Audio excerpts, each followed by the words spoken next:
welcome to today's battle report of On Bloody Ground. I'm going to be using El Cid and the Reconquista today, and we have the Christian Spanish led by El Cid fighting the Almoravids led by Ben Yusuf. So we have a village there at the top right that the Christians are trying to attack, and Ben Yusuf has been called to help out and repel the invaders.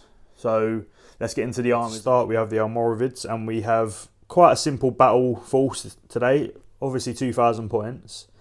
So we have 3 big bulky units of Berber spearmen and 2 units of 12 archers. Now these can be a combined formation, so maybe during this battle they might combine, so we can show you how that works. We have Ben Yusuf there behind his black guard, 2 Sayyids which are sub-commanders with 2 command points each. And then we have some Andalusian noble cav there, and they have expert horsemen, so they will be dancing around the table hopefully, but not if the Christian Spanish have anything to do about that. So on this side we have some Jeannettes there with javelins. We have 3 units of Caballeros Hidalgos, 2 there and 1 over here. Now these are heavy cavalry with cavalry spears, so when we get into combats they should be doing really well against the lines of the Almoravids. We have El Cid there, backed up by 2 princes, both with 2 command points each. Some guard spearmen there with armour, much needed armour, that's for sure. Some peons, which are very similar to the Berber spearmen actually. And then we've got some militia crossbowmen opposite the lines there, so hopefully they can take some casualties off at the start of the game and make those lines wary. So that's the table set up. They're the lines. So what I'm going to do is roll for initiative and then see who goes first. Okay, so at the start of the game we roll for initiative to determine who decides who the first player is, and obviously based on the deployment it could actually make quite a bit of difference who goes first. So what I'm going to do is I'm going to use the black dice for the Almoravids and the white dice for the Christians. So whoever rolls highest gets to choose who goes first. So the Christians get to choose who go first, and they are probably going to try and take the initiative and see what they can do. So let me tidy up and let's get straight into that first turn. As a precursor to the start of this game, I just want to say that we've had some quite good feedback on our last battle report, basically saying that it would be quite a good idea to explain things in a bit more detail. So in the early turns, or the first time I do something that's new with each of these armies, I'll be explaining it fully in depth and the reason why I'm doing certain moves. So please watch out for that, and if you have any feedback after you watch this battle report, please let us know, because obviously it helps us make the best videos that we can, and obviously that's good for us and good for you as well. So hopefully you enjoy this battle report, and let's get into turn 1 for the Christians. Right, so turn 1 for the Christians, and start of the turn would be declare charges. Now I don't have anything in charge distance at the moment. Skirmish units can't charge any formed units, so I'm not going to do any charges. So what we'll do is go straight into movement, and we'll start from left to right because that's the easiest. Now I've got some militia crossbowmen on the flank here, and they have a range of 18 inches. Now with deployment, I already know that they're in range to shoot any of the units that I want them to, and as they can't move and shoot, I'm just going to keep them in there for the moment. Both of my infantry units move 4 inches, or their manoeuvre rate is 4 inches, and I want to start closing down on this line because I know that these Berbers don't want to be breaking that line, because the cavalry have obviously got a lot of manoeuvre, a lot of movement, sorry. So to march, infantry units can move up to double their manoeuvre rate and then can pivot after around their centre. So what I'll do is I'll do the guard spearmen first, so they can go 8 inches straight to the end of this, and then if I want to I can pivot them round, even completely around, but I'm just going to keep them flat for the moment. And I don't want them too close to them Berber spearmen, but I don't expect them to break their lines too early. So I'll move up these peons next to the guard spearmen as well. Again, completely straight. Now, the cavalry, I don't want to be too preemptive, so I'm just going to do a manoeuvre with these. Now, manoeuvre for formed cavalry is 6 inches. You can have light units which move an inch quicker. But these aren't light cavalry, so they can go 6 inches forwards. Now, before you do that, you can actually pivot around your centre as well. So that's slightly different to how it is for marching. So they can pivot first around their centre, and then they'll go 6 inches. And then they can pivot again after, but I don't think I need to. Here, I think I'm just going to move the cavalry up slightly. And then these genets are going to move into javelin range. Now they, skirmishing cavalry move 7 like the light cavalry, but they are in skirmish formation. So they're going to move 7 inches forwards. Now, skirmish units can move 360. The only thing about them is that they have to make sure that they are within their maximum movement rate between all members of the unit. So generally we do the 2 furthest members of the unit, and that has to be 7 inches for them. So that formation is a legal formation. So what I'll do is I'll move them 7 inches up to those Andalusian noble cavalry, and then we'll get back to the next phase. Alright, so now movement is done. You can see where the armies are at the moment. I've moved up the commanders to be in command range of as many units as possible. Sub-commanders have a 6-inch command influence to use their command points, and El Cid, with his 5 command points, actually has 18 inches of command. So basically at the moment he can command every single thing in the army that he wants to, so which is exactly where he wants to be. Now, once movement's done, you can go to the shooting phase. Now, at any point during the game, you can use command points to do out of sequence things. So if I wanted to, I could give any of these units an order to move again, like a manoeuvre or a march, or if they had missile weapons they can shoot, or if they were in charge range they can charge again. So the command points actually give quite a lot of tactical edge to the game, and you always have to consider that both when it's your turn and when it's your opponent's turn. So I'm not going to actually do that at the moment. I'm not too fussed about doing anything out of sequence at the moment. So we'll go straight onto the shooting. What you have to do is declare all of your shots before you roll any dice. So what I'm going to do is say that these genets are going to shoot their javelins at these Andalusian cavalry. Now I know that only the front rank is going to be in range, 8-inch range for the javelins there. And then what I'm going to do actually with these crossbowmen over here is shoot this unit of spearmen, because I want to kind of whittle them down a bit so that these cav could potentially take a flank if they do well. So we'll start with these genets first. Now you have 7 dice, and they normally hit on 4s, but these Andalusian cavalry have shield, so that means that they have -1 to hit, so they need a 5. Then what you do is armour saves, and the Andalusian nobles have light armour, so that's a 5+ save. And then the javelins kill on 5s. Now normally missile weapons suffer a -1 to wound at long range, but javelins don't suffer that penalty, so it's just 5s for them.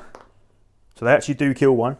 I did roll a 6, and if there was any attached commanders in them, they would I would get to reroll that dice and potentially kill that commander, but there isn't. So there's 1 dead Andalusian noble cavalry there. So what I'll do is I'll clean that up, and then we'll move on to the militia crossbowmen.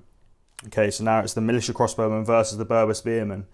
Now all units of Berber spearmen have large shields, which are exactly the same as shields, but it gives them a +1 to their armour save.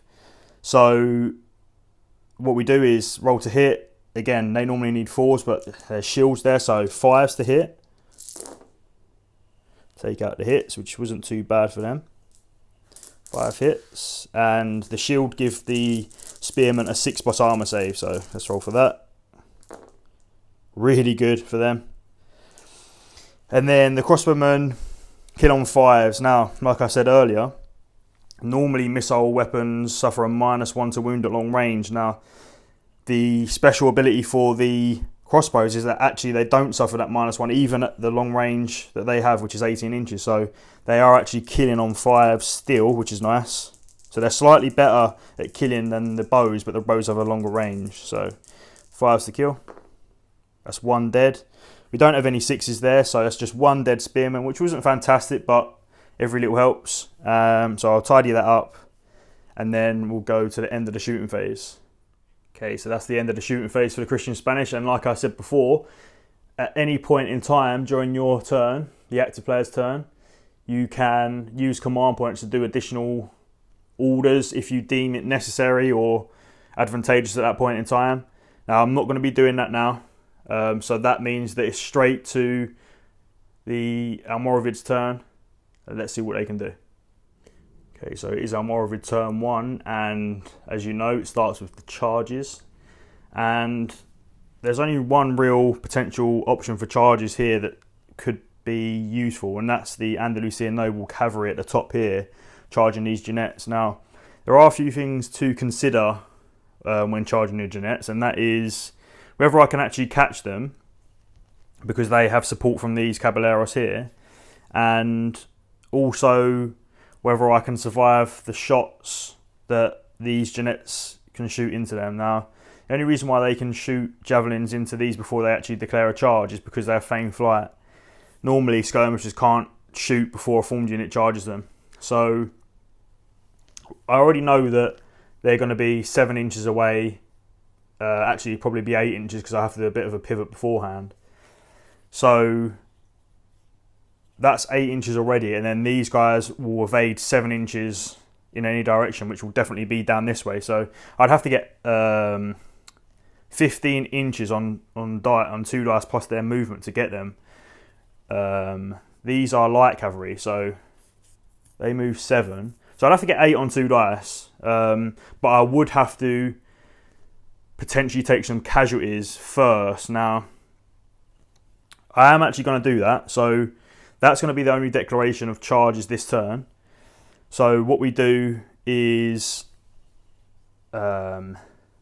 determine how far these guys go first, and then we can shoot these. So let's pivot them and then roll the dice and then see what happens. So I'll move them and then we'll get onto the dice rolls. Right, as you can see, I have turned the unit so that they're going to be moving at their most direct route towards this unit of Jeannettes. Now, charge distance for cavalry is 2d6 plus their movement, which is 7. So let's roll that dice and see how far they actually go. So they're going to go 8 plus 7 is 15 inches. So before they actually move that full distance, what happens is, because these Jeannettes can actually shoot their javelins before they evade, this unit of Andalusian Noble Cavalry will stop at the missile range of these Jeannettes, so that'll be 8 inches. So I'll move them a couple of inches first. This bit of terrain here actually is just for visual effect. So I'll move them a couple of inches forwards, and now because everyone can shoot, that's perfect. So now we have 12 Jeannettes shooting. My bad. 4, 8, 12 Jeanette shooting, and again they're hitting on 5s because these Andalusians have shields. That's not great. 3 hits, and then the armor save, which is 5, as you know. Only 1, and then killing on 5s. So just 1 dead as a result. That's not 25%, which could potentially disorder a charge. So I'll take off that casualty, and then these guys will move 7 inches away, which is not going to be fantastically far. So right to the end there. I'll move the whole unit, and then I'll tell you what happens after. Okay, so as you know, the Andalusian Nobles actually rolled a 15 for their total charge distance, and as you can see there, the Jeannettes are only 14 inches away. So that means that these Andalusian Nobles actually do get to move in and contact these skirmishing Jeannettes, unfortunately for the Jeannettes. And because they are a formed unit that's charged skirmishers, actually what happens is these Jeannettes are wiped out, and these Andalusian Nobles can can do a surge move, which is basically a pivot wherever they like. And that's actually very unfortunate for the Christian Spanish, because they've lost that flank to those Andalusians and only caused 2 casualties as a result. As you can see here, I do have the battlefield bystanders there, so these Andalusian noble cavalry might be able to take that next turn if these units of cavalry don't do something about those Andalusian nobles. So what I'm going to do is I'll remove these Genets as casualties. I'll do the surge move with these Andalusian nobles, and then we'll move on to the movement phase for the Almoravids. Okay, so what I've done is I've just pivoted and manoeuvred them slightly so that all of those Andalusian nobles can throw their javelins into that cavalry unit in the shooting phase.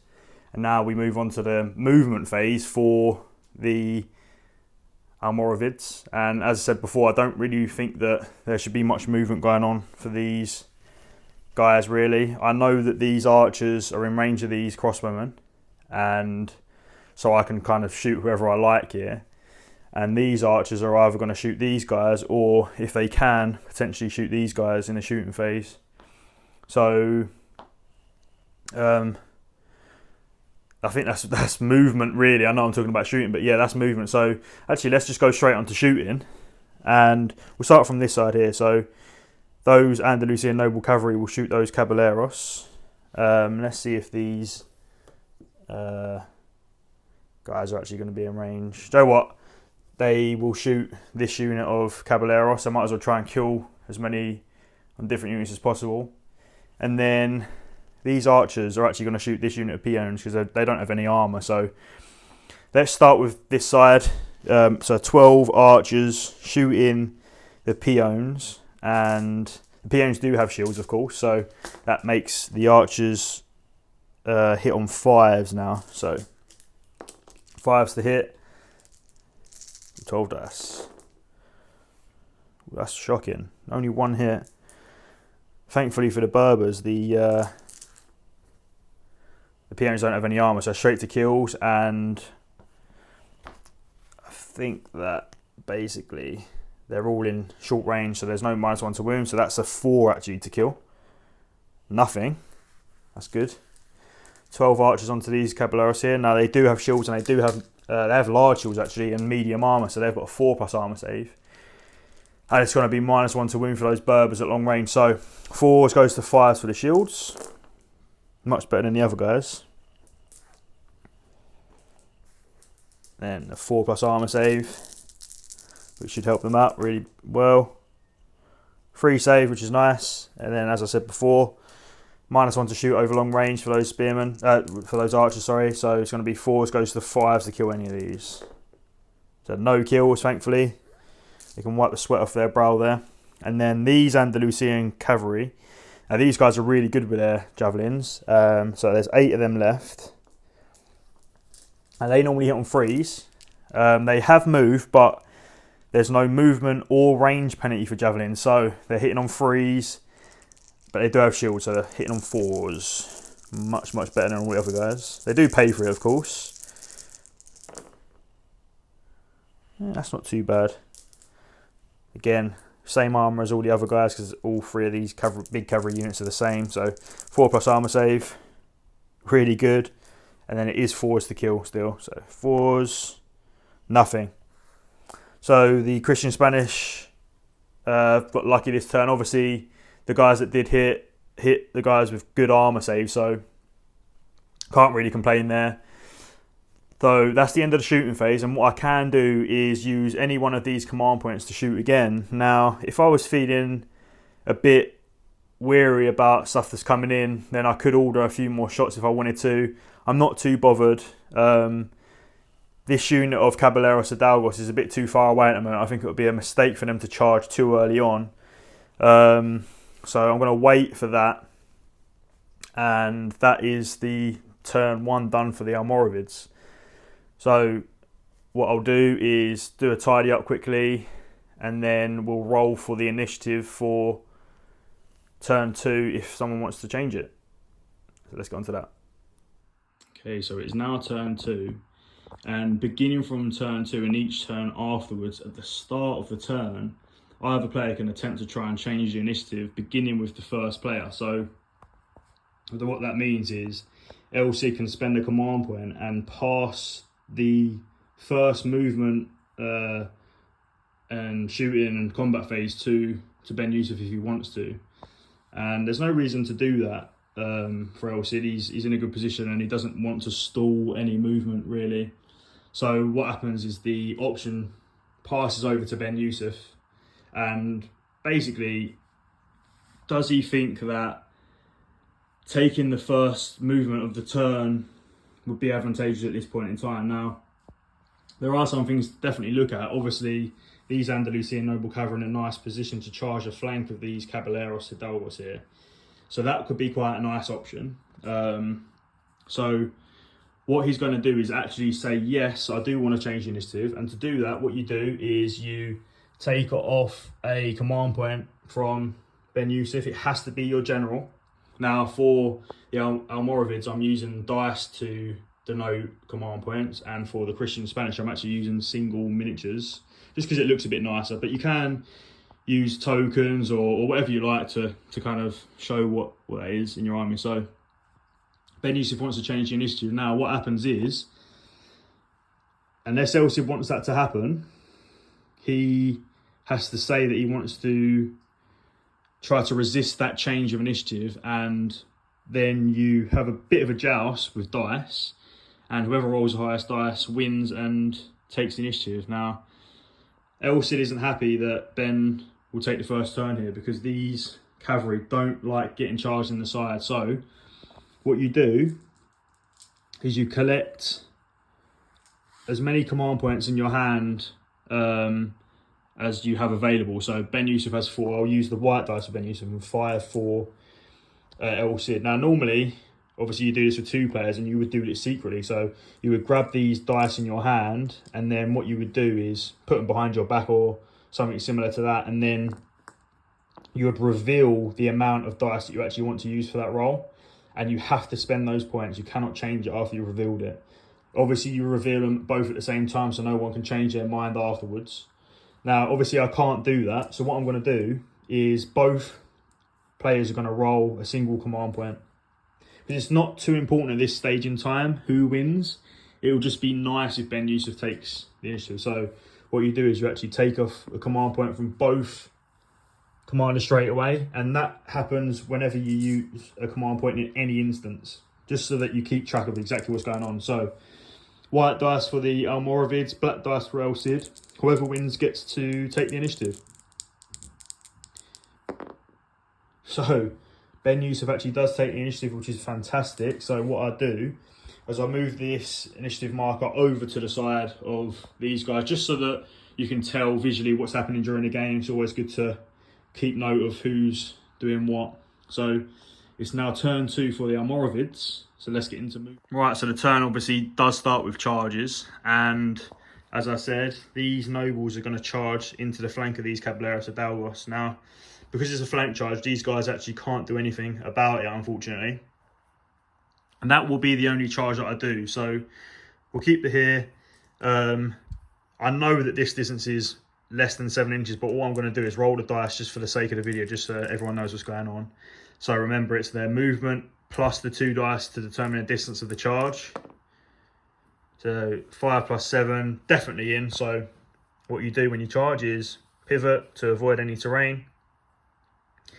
Obviously that can make a charge distance further, and then you contact a line, and then what actually happens is, because these guys can't side across any further, you actually align so that as many people as possible can actually fight. So that triggers a combat straight away, and these guys do have throwing weapons, but these guys don't. And that normally happens before combat happens. Now, you can only use throwing weapons when you're attacking someone in the front zone. So these guys can't use their throwing weapons, and these guys don't have any. So what actually happens is straight to combat, which is unusual normally, but it happens nonetheless in this combat. So we have 8 noble cavalry using their hand weapons against, it's only going to be 2 cavalry here using their cavalry spears. So 8 dice. They normally hit on 3s. These guys have shields, so it goes to 4s, but they get +1 to hit in the side. And the reason why we've done that is basically saying, anything that hits someone in the side gets an advantage. You know, you won't always get to use your shields in that instant, so we've negated that bonus essentially.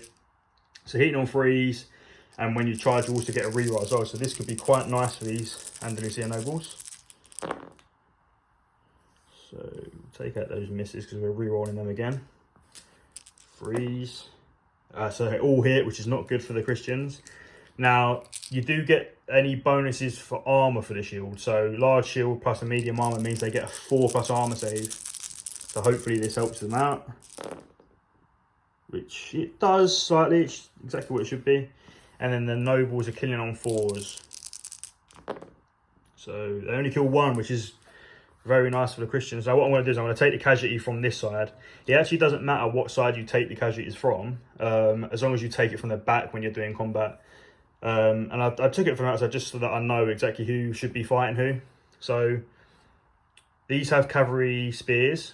Now that allows you to fight in 2 ranks to the front and obviously in base contact to the side. So those 2 guys get to fight. Remember, combat is actually simultaneous. So even though I killed 1 and I have 2 fighting, they still get to fight, which just makes it nice and clean, easy for the game. Now, cavalry spears, they have 2 different bonuses when they charge and when they're in consecutive combats. Now, these guys are in a static combat, so it means that they negate the shield bonus of these Andalusian nobles. So they normally hit on 3s. They don't have their shield bonus, which they normally would have, so they hit on 3s, but they don't get the rerolls. They do hit. The armor save of these guys is only 5, which they don't save. And then these are also killing on 4s. Not many things kill on 3s. Only really elite units and some commanders. So 4s to kill. So 1 each dead. So now we go on to the combat score. Now, when cavalry charge any unit, the rank bonus is negated for both, or for all units engaged in that combat. So there's no rank bonus. Normally cavalry gain up to 2 rank bonus per 4 models in a rank. So these normally would get 2. These normally would only get 1, but that's negated this combat. So what happens is you go to wounds and any other special abilities or special rules, keywords, etc. So the Andalusians kill 1. The Caballeros Dagos killed 1, so that is a draw. So actually nothing happens. Both of the casualties are taken away, and that is the charge phase done. So now what we'll do is we'll move on to the turn 2 movement phase for the Almoravids and see what happens. Okay, so turn 2 movement for the Almoravids, and what actually they're going to do is something that you might not expect, but they are going to actually start to move up now. None of these units have missile weapons, but because the Andalusian Noble Cavalry are doing an okay job over here, Ben reckons it'll be a good idea to try and force the issue a bit. So all of these infantry are going to move up, try to kind of form a line here, something like that. And then these guys are going to put some pressure on these crossbowmen here. So I'm going to do that movement, and then I'll get back to you once that's all done.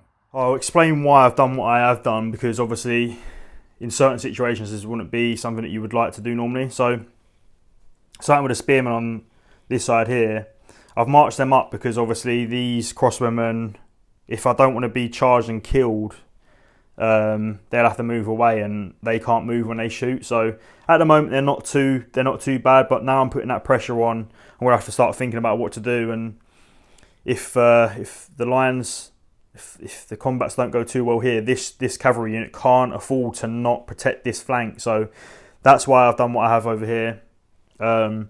Obviously the Black Guard are really strong. They're resilient, so they lose less casualties when they fail tests, if they fail tests. And I've moved them up this close because neither of the armies have missile weapons. So I'm not worried about taking any casualties from that in shooting. And also most of the stuff in this book have thrusting spears as their main weapon. And when you charge with thrusting spears, you only have 1 rank instead of 3 like you would normally. So if either of us start to declare a charge here, we're going to have literally a third of the attacks than the other person. Now, obviously, you do get rerolls, which can help, but it does make a difference. Also, I have moved these archers back, and I've done that because I don't want to be too close to this unit of Caballeros Hidalgos here. Now, obviously, they can march 12 inches, so I can get quite close. And I could potentially charge if I wanted to, but that's just getting like, what's that, 14, maybe 16 inches away, so I'd have to get a 10 on 2 dice now, so it's almost out of the realms of possibility, and it would be a bit crazy to declare a charge that far away. Obviously, in the shooting phase, they will have a -1 to shoot now for moving, but it's better to have a minus to hit than to potentially die from a charge from Cav. Obviously, nothing's happened over here yet, so what we'll do is we'll move on to the shooting phase, and I'll declare my shooting again. So these archers are gonna shoot at these crossbowmen. They can actually see through this bit of terrain here, as you can kind of see. You can kind of see through that gap there, and then those archers are gonna shoot this unit of Caballeros here. Just try to make them think twice about moving too far forwards if they do well. So we'll start with the 12 archers shooting the crossbowmen. Now, the crossbowmen don't have any shields or armour, so they can be quite easy to kill as long as they get hit. So fours to hit for the archers shooting these crossbowmen. That's really good. And then it's 5s to kill because it's over half range, sorry. Whew. Okay, so that is 5 crossbowmen dead, which is not nice. Now, when you take casualties from a shooting attack, you take the models that are closest to the shooting unit, just to kind of force you to reorganise lines if you've got two missile units shooting each other. So that's 5 casualties dead for the crossbowmen. And then we've got the 12 archers up the top there. Now, they've moved, which is -1, and these guys do have shields, so it's -2 to shoot. So they are hitting on 6s, but they could still get lucky. The 6s to hit, just the 1. And then we go to the armor save, which is a 4. And then they normally kill on 4s, but they're over short range, so 5s to kill, nothing. As you know, these Andalusian noble cavalry are in combat, so we move on to the combat phase. Again, before we move on to the combat phase, you can still do orders if you want to. Ben Yusuf's used 2 now, and he's preparing to be charged potentially, so don't want to be too hasty with those command points. Shooting's been not super effective at the moment, so we'll hold off on using any command points for that now. So what I'm going to do is I'll tidy up all of those casualties, and then we'll get some dice and start rolling to see what happens in this combat. Okay, so this is the only combat. If we had multiple, you would have to declare which one you want to do first, just so that you know what the order of things are. So, because it's the turn of the Almoravids, we'll start with the Andalusian into the side of these guys again. So, as before, they do get the +1 to hit because they're still in the side. And the only reason why they're still in the side is because these guys didn't win the combat or pass the stand fire test. If they pass the stand fire test or won, they would be able to turn and face their enemy. So even though they drew last turn, these guys are still in a decent position this turn. So let's hopefully see if they can push through. So 7 guys hitting into the side, hitting on 3s. No rerolls this time because they didn't charge. And then the armor save of the knights, 4s. And then killing on 4s this time. That's 2 dead knights this time. It's not looking good for them. So 2, and then I only have 2 guys fighting back. So again, hitting on 3s, like I said last time. 5+ armor for the Andalusian nobles. No, and then 4s to kill. I do kill 1 in return. So again, we go to combat result. So the Andalusians killed 2 and have 1 rank. Now, they get the rank this turn because they didn't charge. So 1 + 2 is 3, and these guys get 1 + 1 is 2. So what happens is the Andalusians get a momentum modifier of 1 for winning, and then they're in the flank, so they get a +1. Now what you have to do is a stand fast test for the loser. So to do that, you have 2 dice, and you have to get your leadership or higher plus or minus this die. So they start on 7, they get a -2 to their roll, so they actually need a 9 on this dice to pass, otherwise they'll take more casualties based on the difference. So let's roll to see what happens. 9, double 1, snake eyes, that couldn't be any worse. Now that's why you have commanders and sub-commanders around to use command points. So I'm going to use a command point to reroll this test. I can reroll one or both depending on the situation. To do that, obviously I have to be within 6 inches, like I said at the start of the game. They're more than in. You measure to the movement tray for units, so rerolling the 2 dice and needing a 9 to pass. I really do need this. So 8. So I only lost by 1. So what happens is I take an additional casualty. If I rolled a 7, I would have taken 2. If I rolled a 6, I would have taken 3, etc. So what I'll do is take off these casualties. These guys then get pushed back 2 inches, and then we fight a consecutive combat. So let's go on to that. Okay, so it is the consecutive combat. There's now 6 nobles versus 2 Caballeros Hidalgos. Again, nobles hitting on 3s. Really good. 4+ armor save for them. So only 2 get through, and then 4 is to kill the knights. No kills, that's good for the knights.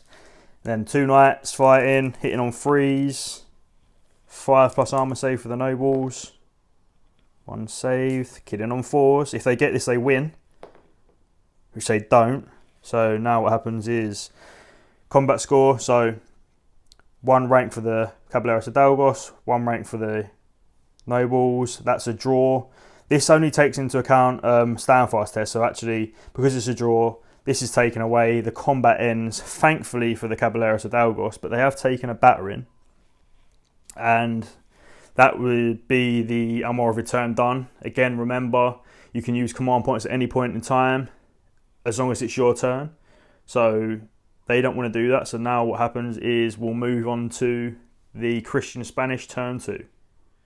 Okay, so it's Christian Spanish turn 2, starting with the charge phase. And there are a few things that I want to try to do this turn, which don't normally happen during games, but can be quite useful when they do happen. So one of those things is, before actually declaring any charges, El Cid is going to order this unit of Caballeros Hidalgos to disengage from combat. Now, the order is a 5+, but if I do it, they can do a manoeuvre out of combat and then potentially charge back in, which could be quite nice for multiple reasons. Obviously, it will get them out the flank, which is causing them problems, and also they get their cavalry spears when they're charging, so it would reduce their armor save as well. So they might be able to actually finish them off. So when you declare the order, obviously you spend the command point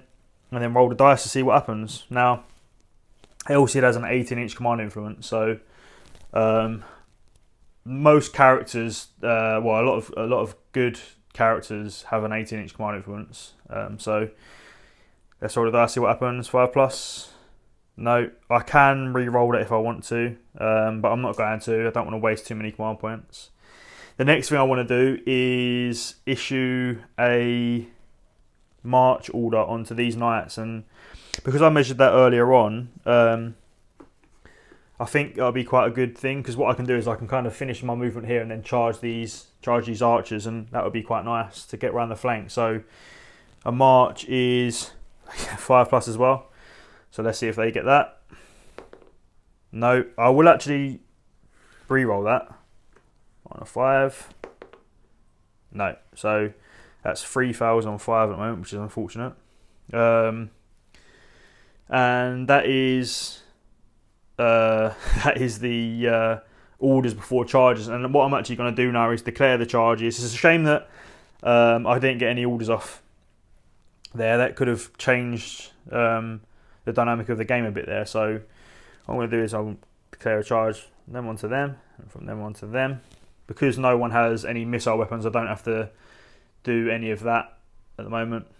Now, what I want to say about the orders there is, as good as orders are for making a game tactical and giving you options that your opponent might not expect, what we do is we make certain orders a bit more challenging to get off. And the reason for that is obviously a lot of things in games or in real life battles actually were difficult to do. You know, you don't hear often that things would disengage and then recharge back in and march really far, but there are some situations where that stuff would happen as well. You know, take for example the Battle of Hastings, where William told his men to disengage or feign their retreat and then charge back in.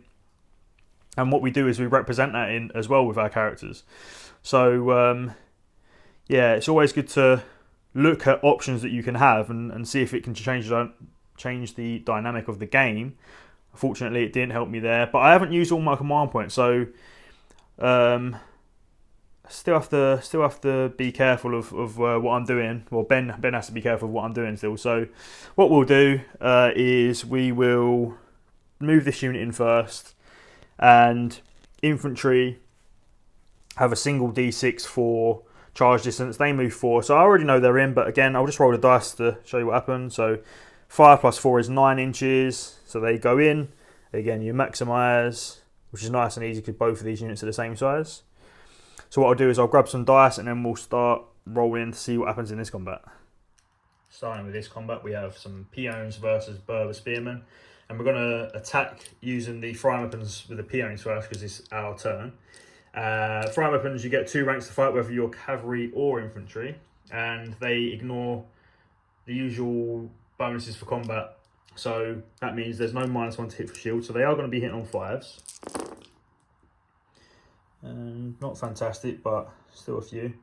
3 hits. The Berber spearmen do have a large shield, so it is a 6+ armor save.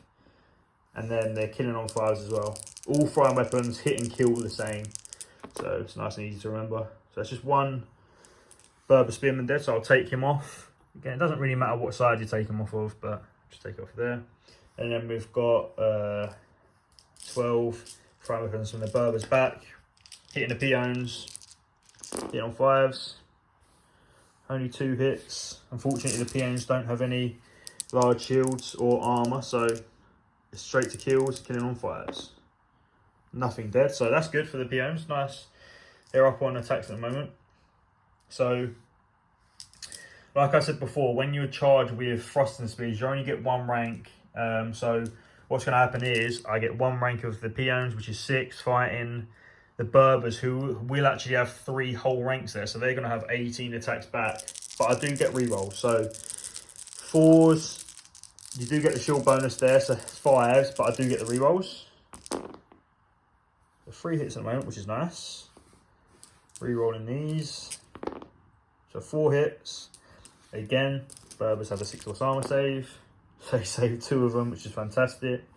And then killing on 4s. So just 1 dead there.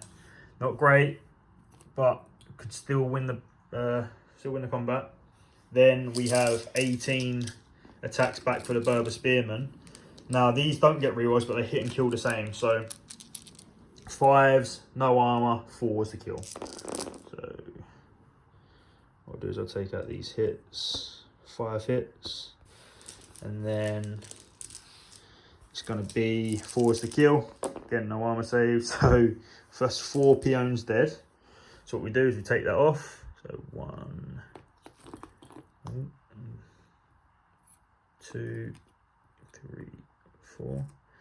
And as always, we'll work out the combat score. So both units have 3 ranks, and then the Christians are killed 2, so that's 5 for them, and the Berbers are killed 4, so that is 7. So the Berbers actually win the combat, Berber spearmen actually win the combat. So we'll put momentum modifier here. So it's a stand fast test for the peons. Their leadership is 8 normally, so it goes to 9 because there's only 1 momentum there. So they need a 9 or better on 2 dice. 7.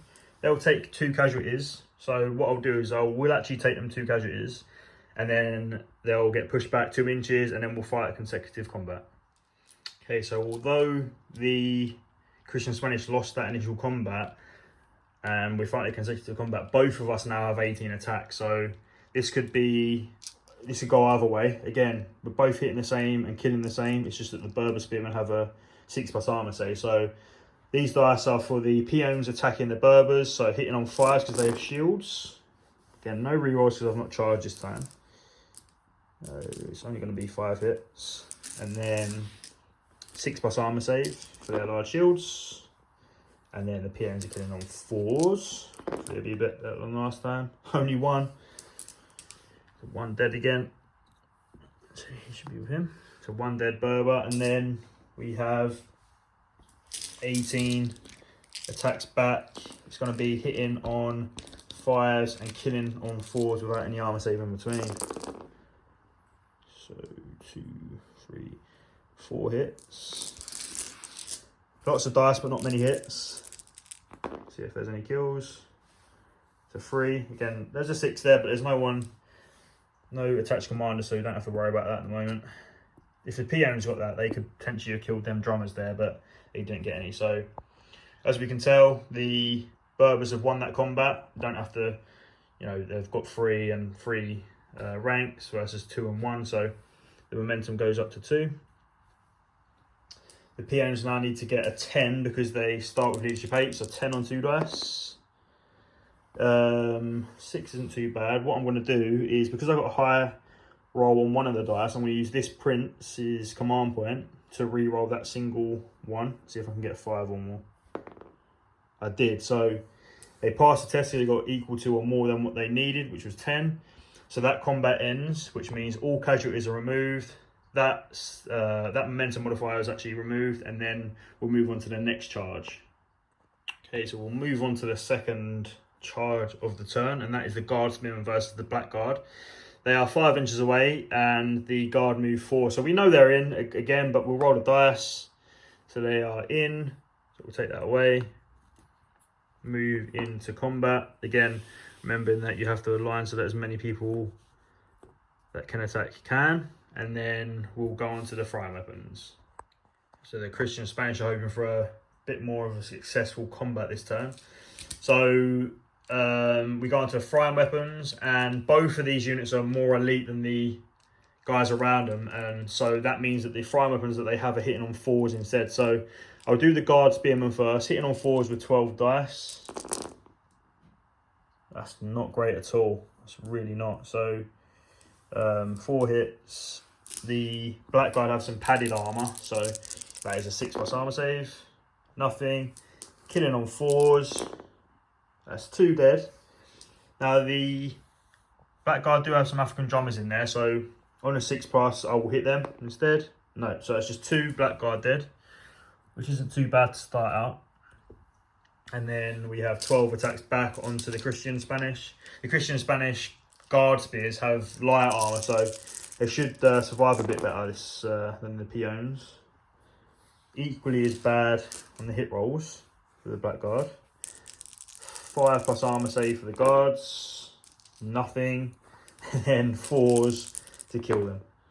So it's just 1 dead in return. So not too bad starting.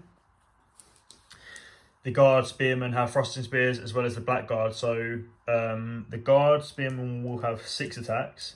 And even though the Black Guard would normally have 18 attacks, because these 2 Spearmen at the back were killed by throwing weapons, they actually lose their attacks this combat. So they're only going to have 16 attacks.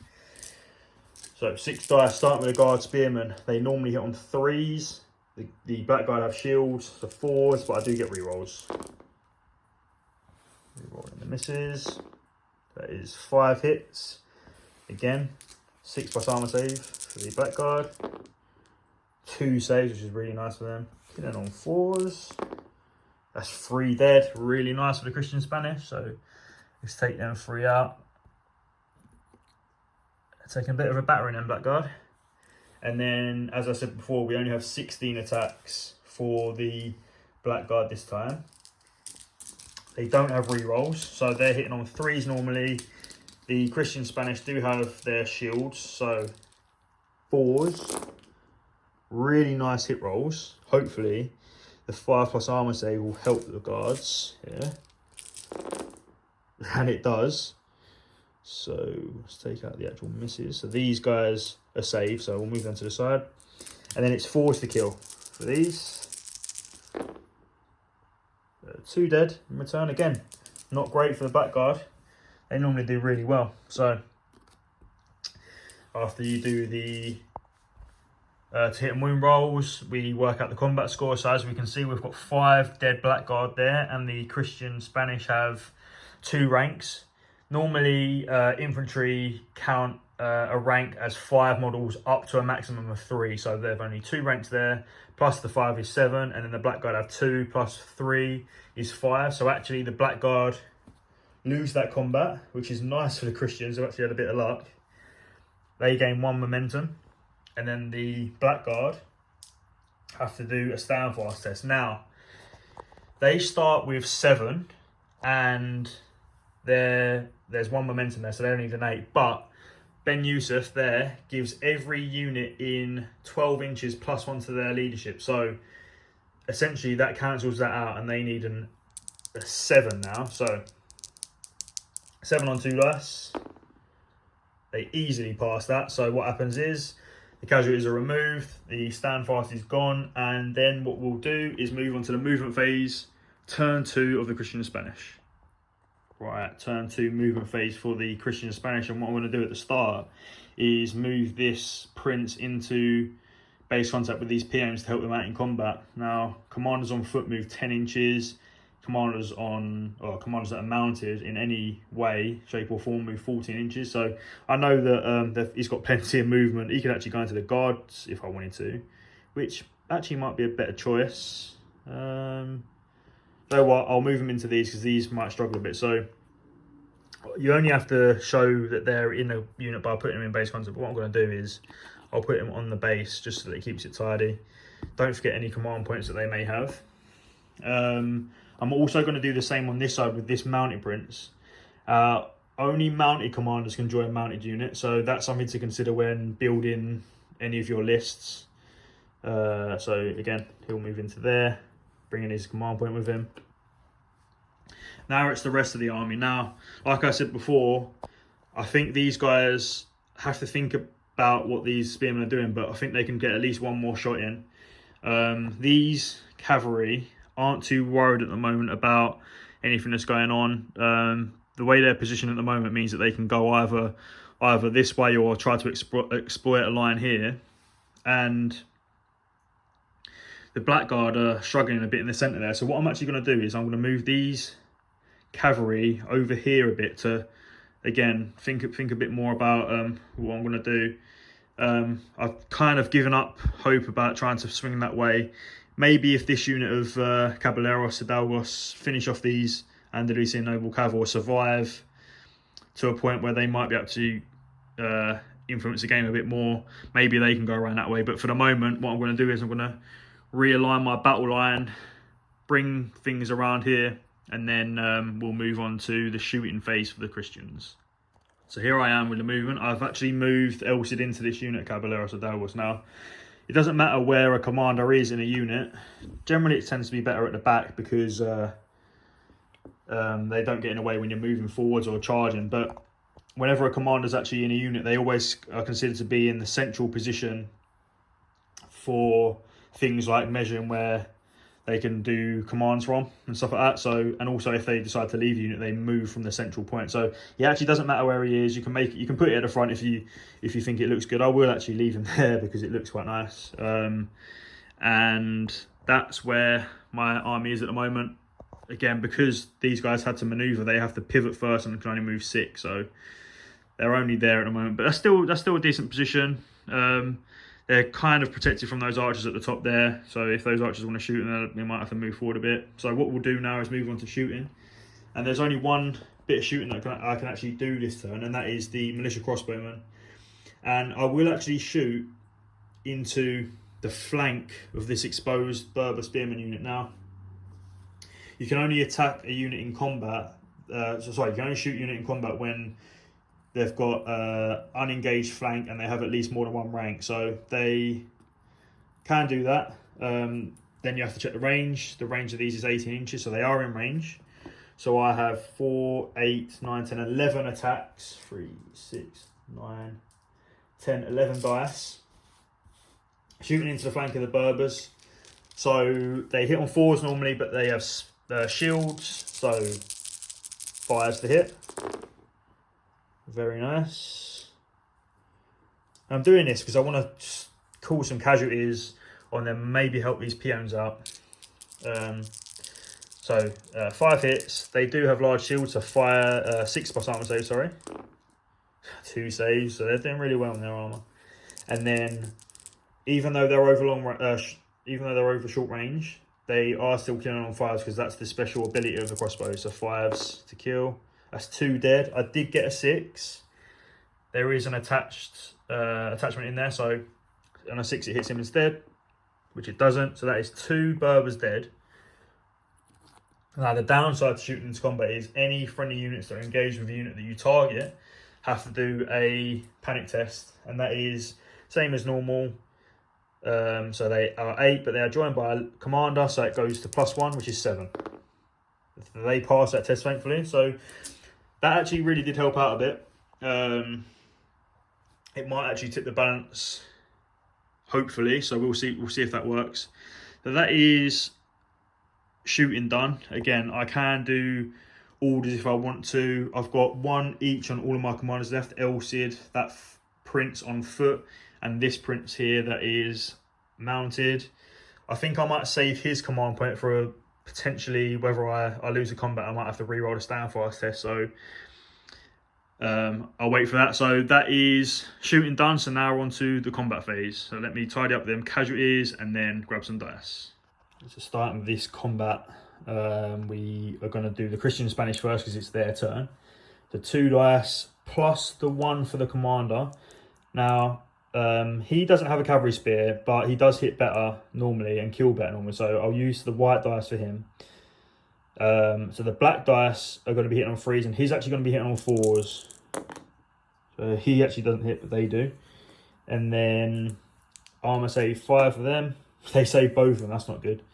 And then there is 6 dice back, hitting on 3s. 4 plus armor for the Christians. Not good. 4s to kill. That's 2 dead and a 6. That could potentially hit the prince that's just gone in. It doesn't, so that's 2 dead. That's definitely a win for the Andalusians, so they get the 1 momentum. Plus 1 for the flank. So their leadership is 7 normally. Gets +1 for him in there, so 6, and then -2, so 8. So 4. So that actually would kill them because there's only 4 left. So like I said, I'll spend his command point. I will reroll both. And they're fine. So that ends that combat.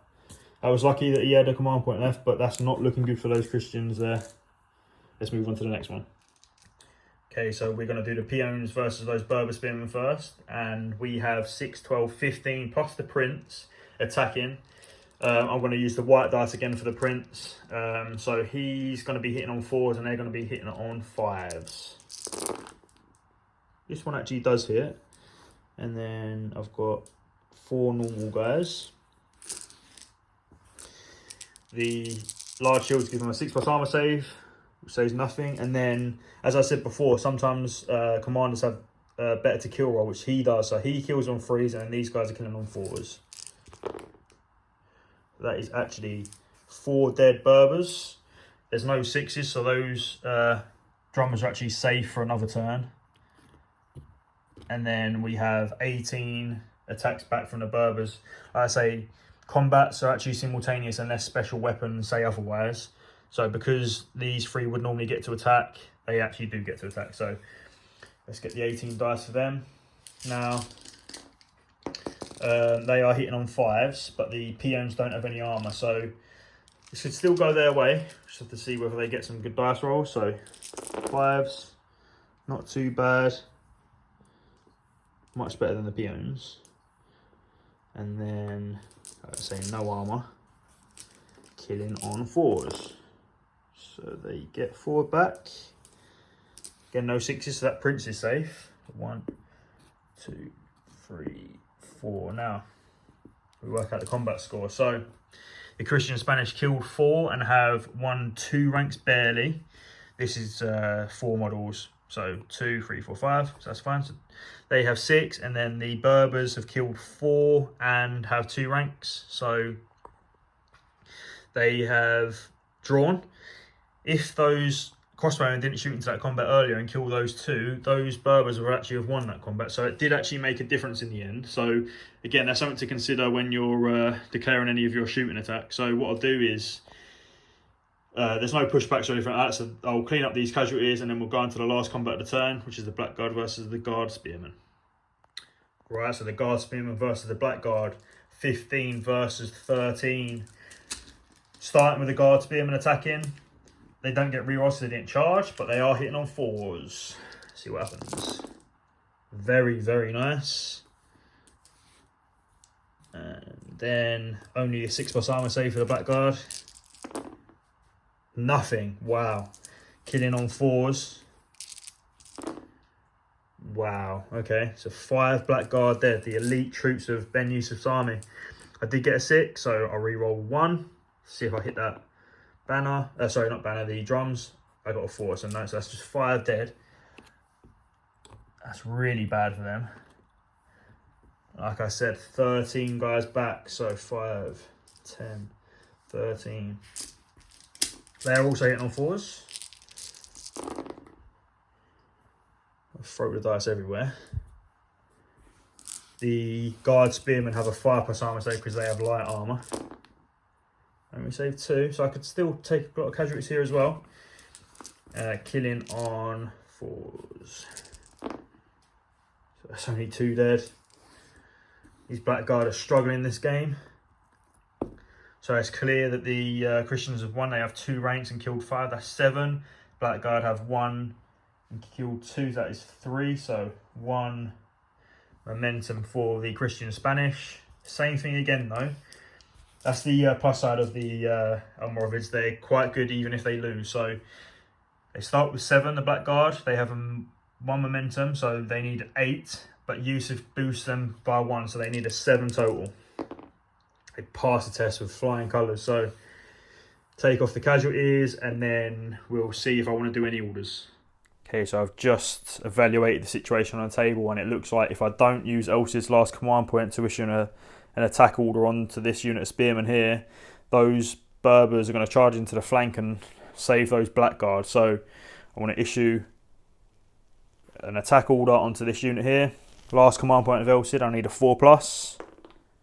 I do get it, a 5. Now, normally you can use your general's command points to try and intercept, and you need equal to or more than. But Elsid's special ability or special rule is that enemy generals cannot intercept his orders. So we're going to be fighting another round of combat with these spearmen and Black Guards. So hopefully I can finish them off and turn to face those guards, those Berber spearmen with the guards. Let's see what happens. Okay, so the last combat before it goes on to turn 3. 13 Guard Spearmen versus 8 Black Guard. Let's see how the guards do, hitting on 4s. And then 6+ armor save. Killing it on 4s. That's 3 dead. Only 5 Black Guard left now. And then 8 Black Guard fighting back, hitting on 4s themselves. Not bad. Mate got down with a fight. 5, so the armour. Save 2, and then 4 is the kill. The Christians are 2 dead in return, which actually isn't too bad. So the Christians get 3, 4, 5 for 2 ranks, and then the Black Guard get 1, 2, 3. So the Black Guard did pretty well, but they still lost the combat. And again, 7, 8. He takes them back down to 7. They passed the test again. That shows you the strength of the Almoravids. Even though they lose, they fight to the last man. So what I'll do is I'll take those casualties off. We will take the turn to turn 3. And Elsid actually has no command points now. So no matter what, it's always going to be the Almoravids that start the turn. So we'll get straight into that and then see what we can do. It's a turn 3 for the Almoravids now, and this could start to go very wrong for the Christian Spanish now, but you never know what could happen. They might hold on. There's still 2 big units of cavalry there, and they are good quality, so let's see what we can do. Right. So we can obviously declare charges first, and I think it could be quite nice to try and get rid of these crossbowmen, because they actually caused quite a few casualties last turn. So what I'm going to do is this sub-commander is going to use a command point and issue an order on these Berber spearmen to manoeuvre. So it's a 4+ to do that. They get that. We know that El Cid has no command points left, so he can't actually spend any to try and intercept that. So what we'll do is we'll move these guys 4 inches. 1, 2, 3, 4. Yeah, so 4 inches there. Make sure they bring the drummers along. Okay. These spearmen can already see these guard spearmen, so we know that they're going to declare a charge there. So we don't need to do any more orders. So we declare everything that we want to do. So we'll do these spearmen onto these crossbowmen, and those spearmen onto these guard spearmen here. So start from this side.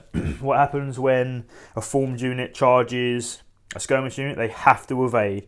Now you can move any distance, as long as it's within the 45-degree line of sight of the unit that they're charging, and infantry skirmishers move 5 inches. So I'm 2 inches away, so I know that I'm going to have to be at least 7 inches away total from these Berber spearmen. So what I'll do is, yeah, that's fine. So what I'll do is I'll finish off moving these guys, and then we'll finish off the charge for this unit here. Right, so I've moved that unit 5 inches away, and as you can see, they are 7 inches away from the charging Berber spearmen. Now they move 4, they're 7 away, so I need a 3+ to catch these guys. If I do, it's the same thing that happened in turn 1 with the cavalry on the other side of the table. They will be destroyed, and then they'll get to do a surge move. So 3+ to get into them, they do. So I'll move them in first. You always move in this unit first, contacting the first guy. These are immediately destroyed, and then I'll do the surge move, so I manoeuvre. I'll probably move them back because I don't want to get flanked by these cavalry, so I'll do that, and then we'll get on to the rest of the charges. Right, so as you can see, I've moved these Berber spearmen back there, because actually in the movement phase they can move back a bit further to protect their flank against these cavalry. So what we'll do now is the charge from the Berber spearmen. We know that they can see them, and we know that we're in the flank, so what we'll do is we pivot. That's going to be an automatic charge, so no need to roll the dice, and then we will move them into a line maximum. So as you can see, we've got the 2 that are directly in base contact, then we've got the 2 corner to corner, so they actually have 4 fighting, but they've got 2 ranks of throwing weapons, so that's actually 8 throwing weapon attacks. So 8 die sitting on 5s. Reroll that one. So 3 hits, and then 5+ armor save, and 5s to kill. So 2 dead, which is really nice. There's no commanders in there, so that 6 doesn't actually matter for the moment. Now these guys are actually going to lose their attacks in close combat, so what I'll do is I'll move them slightly further back so we can see exactly what's going on. So we know that no matter what, this turn I'm going to have 8 Christian and Spanish fighting, and then we'll do the Almoravid side first. So we'll do the spears. So 4 guys fighting because they have thrusting spears. So normally hitting on 4s, they have shields, but they're in the flank, so they cancel each other out, and they get reroll. So 4s, rerolling, 3 hits, 5+ armor save still there, and then 4s to kill. So they're absolutely murdering them. So I say I'll keep them separate so I know. And then we've got the 5 blackguard there, hitting on 4s as well. Not great. And then armor save for the Spanish, and then killing on 4s. That's another one dead. I think these Spanish are going to die now. So like I say, no matter what, I know that I've got 3 + 5 left over now. I can choose to fight who I want. But what I'm going to do is I'm going to try to kill these blackguard whilst I have the chance now. So even though these guys are were there like that, they can still attack them there. So I'm going to have 6, 7, 8, 9. Sorry, 8. Yeah. Sorry, it was like that, wasn't it? So yeah, 8, 3, 6, 7, 8. Hitting on 4s, all at the blackguard. Oh, that's quite nice. 6 plus armor save for the blackguard. No. So I need to get all of these to kill the blackguard. You never know. 4 is to kill. Only 1. That is shocking. So, as you can tell, there's 5 Christian Spanish dead. And then you can only have a maximum of up to 3 rank bonus for the combat score. I did knock the rank off the blackguard, but there are 3 ranks here. So they get 3 plus 5, which is 8. And I get 1 rank plus 1 kill, which is 2. So I've definitely lost. That means they get momentum. They're in the flank, which is plus 1. So 2 momentum. My starting leadership is 7, so I need a 9. I've got him there potentially if I need it, but hopefully not. So 9 on 2 dice. So what? I've only taken 1 casualty, so I will take that casualty. I'll clean up all of these dead guys, and then pushbacks, and then we'll fight the next consecutive combat. Okay, so I've pushed back these guard spearmen as much as possible. I wanted to leave a slight gap there just so you know what's going on. So second round of combat, we have 3, 6, 9 Berber spearmen into the side, hitting on 4s. No rerolls this time because they haven't charged. 5 plus armor save for Spanish. Nice armor. And then 4 is the kill. 1 dead. They will be able to fight this time. Then I've got the 4 blackguard fighting. Hitting on 4s. 5 plus armor save. No, and then 4 is to kill Spanish. 1 more dead. Again, he gets the fight, so it don't matter too much. And then I'll again do the 5 forwards onto the blackguard. They're also hitting on 4s. 6 plus armor save for the blackguards. And then 4 is to kill them. So 2 more blackguard dead, but they're clinging on for dear life, they are. So let's work out the combat score. Christians got 2 kills and they have no ranks. The Berbers have 2 kills and 3 ranks, that's 5, so they have 1 again. Now, you don't get the flank bonus anymore times, so I only get an additional +1 for winning another round of combat, so that goes to 3 now. So they need 7 minus 3, so 10 total. Come on. No, 1 more dead. They'll take that again, of course. Surprise. So yeah, I'll do another tidy up. Now that I can't really go this way, I can actually decide to go left or right. So what I'll do is I'll move them more this way to get further away from these cav. So what I'll do is I'll do that, and then this will be the last chance for those Spanish to either survive or pass their standfast test. Otherwise, they will be wiped out. So let's do that. Still going to be 9 Berber spearmen and 2 blackguard versus the 2 Christian Spanish. So Berber spearmen hitting on 4s. I think they're going to finish them off this time. 5 plus armor and 4 is to kill. None dead. Okay, maybe I spoke too early. 2 blackguard, 4s, nothing. Okay, so then the 2 Spanish again trying to kill those last 2 blackguard. 4s to hit. 6 plus armor. Oh, I can't kill both of them. And then it's 4s to kill. Nothing. So there's no casualties in that combat, but it doesn't matter. The Berber spearmen have got the 3 ranks there, so I know that they've lost. They get the +1. So what I need now is 7 minus 4. So I need 11 on these 2 dice. Otherwise, those Spanish are dead no matter what. So let's see if they can survive. And they don't. So I could re-roll the test if I wanted to. They're too far gone now for me to really worry about them. So what happens is they will be removed. Any unengaged friendly units within 6 inches of them would have to do a panic test, but they're engaged, so it doesn't matter. What I will say is that's why it's important to make sure you do certain combats first when it comes to combat phase. I know that obviously they've charged in the combat in the charge phase this turn, but it's important to remember that that can actually make a difference for everything else that's going on around. So consider that when you're actually playing the game. So what I'll do is they are going to be removed as casualties. Luckily, the black guard are still there. I think Ben Yusuf's happy that his guard are still there, even though they've only got a couple left. And then I'll do the surge move so that we can move on to the movement phase. So I'll come back to you when that's all done. All right, so that was the charge phase for the Almoravids, and it's not looking very good for the Christian Spanish now.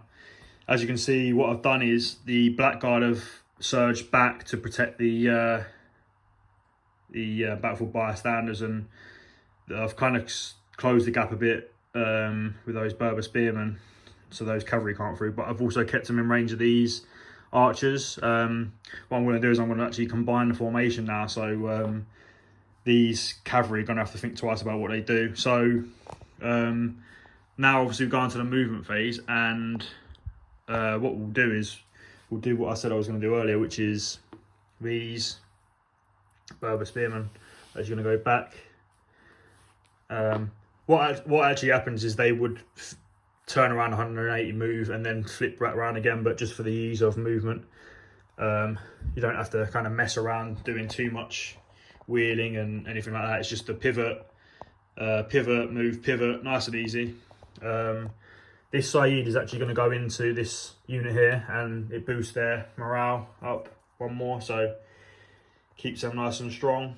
And then I'll show you how to do a combined formation. So all you have to do is the archers have to maneuver into the rear and contact any point of this unit. So you don't have to directly align, so nice and easy. So they'll move. The archers are actually a light unit, so they do move 5 inches. So let's just double check that they can easily. So they'll move, contact the back there, and then they'll just align like this. Now, you can only do a combined formation with a unit that is the same width as you. So when you're making an army list, obviously that's something to consider as an option. So you might be wondering, what are the advantages of doing a combined formation? There are multiple. One is obviously you're more likely to keep ranks for combat bonus, so you might stay around for longer. It protects weaker units. Obviously the archers are slightly weaker. Some people like to put the archers in front because they almost use them like meat shields. So if you like to do that, you can do that. But the one downside to having the archers in the back, even though they're protected by the spears, they have to use mass archery to shoot, which is an additional -1. There's no limit to which you can shoot. So even if the cavalry were here, they would still be able to shoot with mass archery. So they're going to be suffering a -1 for moving now, -1 for mass archery, and if they shoot them, they're going to have another -1 as well, so -3 to shoot them. So even though they're protected this turn, they're probably not going to be hitting too much. The archers here don't have to move. They're just going to shoot these Caballeros with El Cid in and potentially shoot him out. And Ben Yusuf, do you know what? He's actually going to come a bit more central, bring his command points with him, so that he gives his +1 leadership to all of his units around him. Obviously we haven't forgotten these guys over here. They'll be attacking in combat. So what we'll do now is shooting. So like I said, these archers shooting this unit of Caballeros, this unit shooting this unit of Caballeros, and I'll get some dice and then we'll go into that. Right, so as you can see, all of those archers are in. It's 24-inch range for bows, so they're definitely in range. So what we're going to do is 12 shots, hitting on 4s. They have shields, so hitting on 5s. Nice and easy. It's quite easy to remember all the different modifiers once you play a couple turns. So 4 hits. They have a 4+ armor save. They saved all of them. I think because El Cid's joined them now, they actually want to fight. So that's that one done, and then we'll do these guys in the back. So 12. So normally hitting on 4s. -1 for moving, that's 5s. -1 for the shields, that's 6s. -1 for the mass archers, that's 7. So what do you do with 7s on a d6? just 6s and 4s, nice and easy. So 6s first, if I get any. 2 hits. Well, 2 6s at the moment, and there are only 4s to actually hit. So 1 hit, then we do the same process. So armor on a 4, saved it. So the knights are nice and tough this shooting phase. So we'll go on to combat, starting with the Andalusian nobles that have been causing lots of trouble for the Christians on the flank. So let's get some dice and then see what happens. All right, as you can see now, there are only 4 Andalusian nobles are in base contact, but you do get to have 2 ranks with hand weapons. So that's going to be 5 versus 1 plus the knight. Plus the prince there. So 4 nobles fighting the knights, hitting on 3s. So 3 hits, saving on 4s. Oh, and 4 is the kill. That's only 1. It is a 6, so it could hit him if I roll another 6, which I don't. So that's 1 Caballeros dead, and then 1 Caballeros and the prince. The Caballeros are actually hitting on 3s and he's hitting on 4s. I'll use the white dice man. So both hit. Then the armor save is 5s, nothing, and then the prince kills on 3s and the Caballeros kills on 4s. So 1 dead in return. So even though both of the sides have killed 1, the Andalusians still have a rank, so they actually win again. Remember that they get 1 plus 1 for the rank, plus 1 for the flank. Sorry, so it's going to be -2. They start on 7. He makes them give +1, so 6, and then -2, 8. So 1 more dead.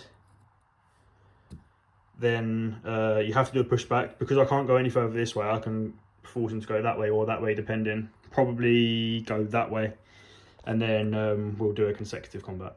Okay, again, 4 nobles against 2 the Caballeros.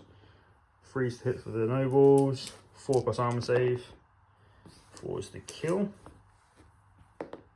Nope, and then that's good for the knights. 3's for the black, 4's for the whites. 5 plus armor save, 3's the kill. Kills him. So that's going to be 1 kill for the Christians, 1 rank for the nobles, so they actually draw again. So it's actually a good idea to keep him in there because he's actually saved them. So that combat's done. So then we have this combat over here. So again, I'll take the casualties off and I'll get some dice for this combat. Right, so we have 15 Berber spearmen versus 11 peons and a prince. So we'll do the Berber spearmen first, hitting on 5s. So back to the normal guys now. So look, only 2 hits there, and then no armor save, and 4 is the kill. 2 dead, not too bad. And then I said 11, so 6, 11, and then I'll use the white dice again for the prince. Hitting on 5s to the black dice and 4 to the white dice. 6 plus armor save for these guys. So save 1 of the normal guys, and there's going to be 3 for this one, 4 for this one to kill the Berber spearman. So 2 dead in return. So 2 Berber spearmen dead, and then they've got 1 rank. Peons have 1 rank, so that's 3 for the Spanish, and then 2 ranks and 2 kills for the Berber. So they actually win the combat. They gain only 1 momentum just for winning. And then their leadership is 8, goes to 9, but he boosts it by 1, so it goes back to 8. And they fail by 1. That's okay, so I'll take that casualty. I don't want to use that command point yet because I'm not in a dire situation at the moment. So the Spanish will be pushed back 2 inches. I'll tidy up the casualties and we'll fight a consecutive combat. Right, 13 Berber spearmen hitting the Christian Spanish, hitting on 5s. Nice roll. And then no armor, killing on 4s. Oh my goodness. So that's going to be 4 dead, but there is a 6 in there. So I'll have to re-roll that 6. No, so that's just 4 dead. That's that. Oof. And I've got 4, 8 peons and the prince fighting back. It's looking like I might need to use this command point now. So 4s, for the white dice, 5s for the black dice. The prince unfortunately misses. And then armor save 6+. Nope. 4s to kill the Berbers. That's 1 dead. There is a drummer in there, so 6 and he's dead. Nope. So just 1 guy in return. We know that the Berbers have run again, so that momentum goes up to 2. And then these guys are going to need an 8. 8 goes to 7, and then that goes to 9. So I need 9 on 2 dice. So I will take 2 more casualties, and then we'd fight again. So what I'm going to do is use this last command point. And am I going to use that last command point? Do you know what? I'm not. I'm going to take the 2 casualties and fight to the end. So I'll remove these casualties again. They'll push them forward 1 more time, and then it'll be the last combat. Okay, so what I've done is align the peons so that I've got as many Berber spearmen fighting as possible. So it's, again, base-to-base contact and then corners count. So 8 versus 2 and the prince. So 8 fighting the Spanish first, hitting on 5s. 2 hits. Killing on 4s. That's 1 dead. Take that banner off because it's big. And then 2 and the prince fighting back. Again, 5s to the black dice, 4s to the white dice. Armor save of 6. Oh, unfortunately it saves the princes, so then killing on 4s. I'll reroll that dice, can't see it, so 4s, nothing. So nothing there. Again, Berbers win. And I now need 8, 11, +1s and 10. Otherwise these guys are dead because they've lost 3 consecutive combats. They fail. I'll use his command point, obviously his last chance. If I fail this, he's going to get captured anyway, so I might as well use that command point. So 10. No, so they're dead, or he's dead. He gets captured, and then during a battle, I can capture him back, or save him, or rescue him. So I'll remove these. Now what happens is all friendly unengaged units within 6 inches do a panic test. So it's going to be El Cid and these Caballeros. So what I'll do is El Cid first. So 7 + 1 is 6. They're fine. And they're 7. So they're fine. Both fine. So no more casualties on the cavalry, but they're dead. So we'll do the surge move back, and then it will be the Christian Spanish turn 3. Okay, it's not quite turn 3 of the Spanish yet. Actually, I can use orders, obviously. I say it's always good to remember to use orders if you think it might be a good idea. And actually what I'm going to do is use 1 command point from Ben, and he's going to order those archers to shoot at El Cid's unit. And the reason why I'm doing that is because I want to just cause as many casualties as possible. I would do it on those archers there, but they're still at a -3 to hit, so I don't think it's worth it at the moment. So Ben Yusuf ordering these archers to attack on a 4+, and they do. So as you know, I can't intercept that order with El Cid because he has nothing left. So 12 shots onto El Cid, hitting on 4s. Normally it goes to 5s because they have some shields. 3 hits, saving on 4s, and then killing on 5s because they're over short range. So let's see, that's 1 dead, and Joe what? I think that's worth it because, like I say, all of the cavalry in a unit make a lot of difference to whether you're going to win or lose. So that is the end of turn 3. So turn 3 for the Spanish. Let's see if they can try and claw back the win. Okay, El Cid's going to try and be heroic, and what I'm going to do is do a combined charge. Both of these 2 units are going to charge those spearmen. Now, you have to declare a combined charge if 2 units want to charge the same facing of an enemy. So El Cid is, let's see, 12 inches away, and these guys are 11 inches away. So what you have to do is choose 1 unit, and they have to do a leadership test. If they fail that test, they can't charge. But no matter what, the unit that you haven't chosen is going to charge anyway. So because they only need a 6 to get in and they only need a 5 to get in, I'm going to test with El Cid because it gives that unit a +1 to get in. So sorry, +1 leadership. So I need a 6+ for them to actually be able to declare the charge, which they do. Now what I do is I roll for both units to see if they get in. These guys are going to stand and they don't have any missile weapons, so I don't have to worry about any shooting or delaying the movement. So these guys were 11 away, they move 6, so I need a 5. They're in. And these guys were 12 away, move 6, so I need a 6. They foul, so what I'll do is they'll move 4 inches. That's a shame, but that's what happens sometimes. These guys move straight in.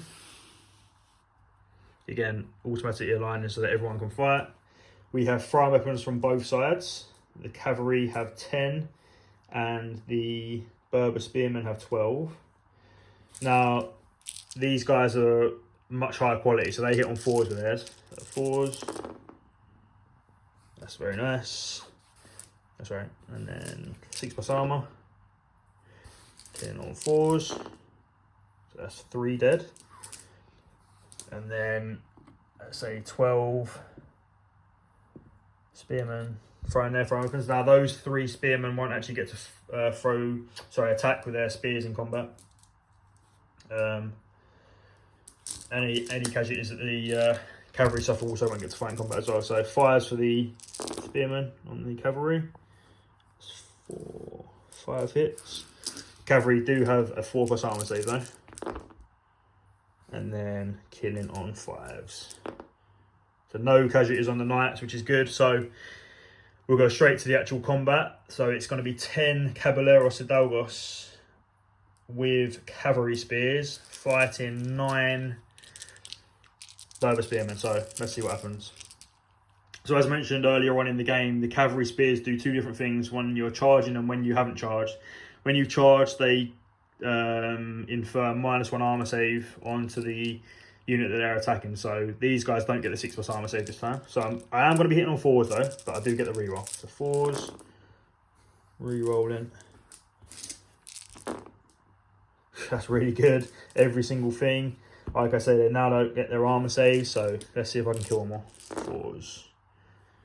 And very nice. So that was a kill. So 3, 6 dead. I've got a 6, so let's see if I kill that drummer. I do, so it's going to be 5 normal spearmen dead and the drummer. So I'll take that drummer off. 5 normal spearmen. 3, 4, 5, and then we have 9 spearmen fighting back. 4, 8, 9. Hitting on 5s because the cavalry have spears, shield, sorry. 4+ armor save and killing on 4s. So they haven't even killed 1 knight in return and they have taken 3, 6, 9 casualties. We definitely know who the winner there is. So 1 momentum for winning. And the Caballeros Hidalgos have shock impact 1 as a keyword. So that means that if they win a combat on a charge, they gain +1 momentum. So it's actually going to be -2 to the stand faster, so these Berber spearmen. The Berber spearmen have a leadership of 8. That will go to 10, but again, Yusuf is there, Ben Yusuf is there, so it would actually need a 9 on 2 dice. They fail that test. They will take 2 more casualties. Ben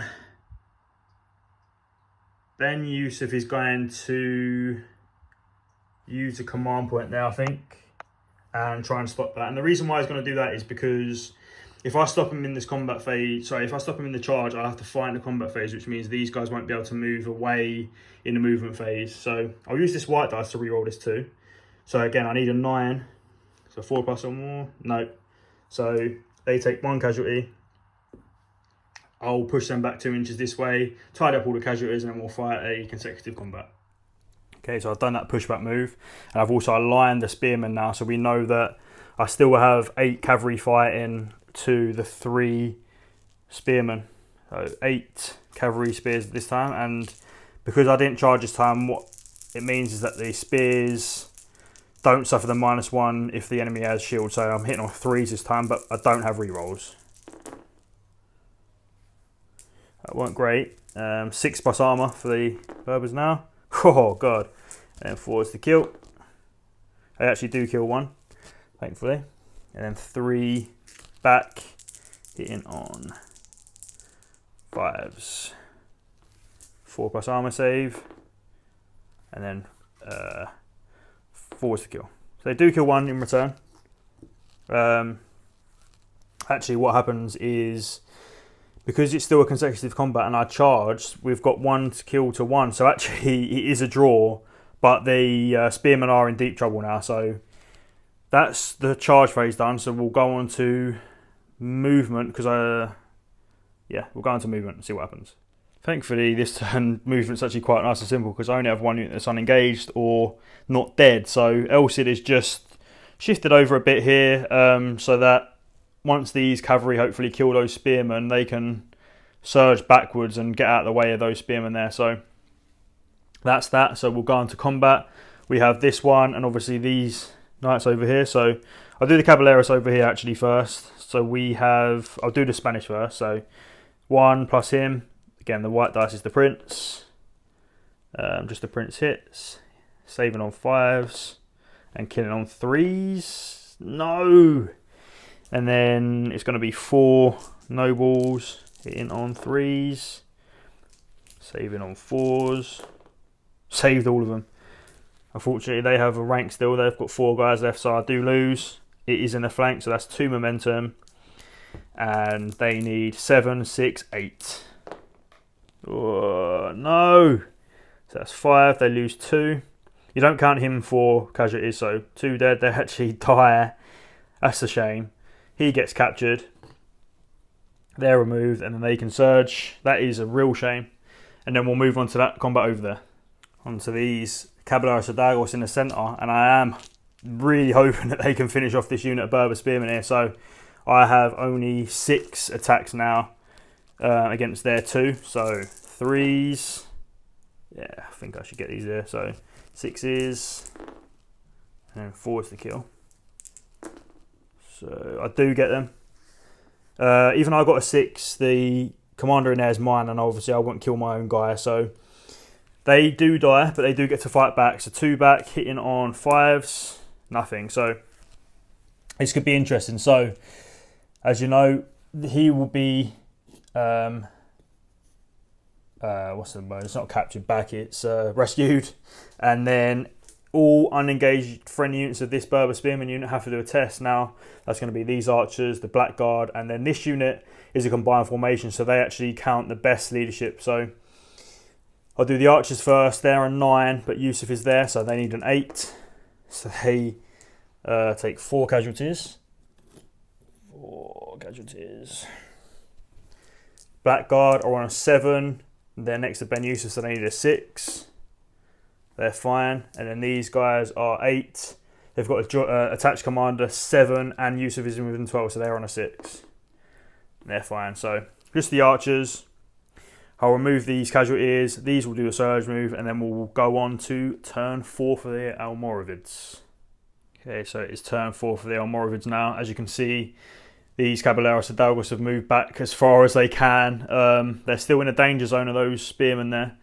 And obviously now these Andalusian noble cavalry have turned to face the baggage camp of the Christian Spanish now that they've wiped out the whole right flank of the Christian Spanish. So what we're going to do is try to finish off the Christian Spanish now. Ben Yusuf is quite sure that his guys are going to finish him off, and Cid is, although he's got 2 strong units there, if the spearmen can charge this turn, then that might be the end of the night. So what we're going to do is that Cid is going to issue a order to his unit to manoeuvre, and that is a 4+. So let's see.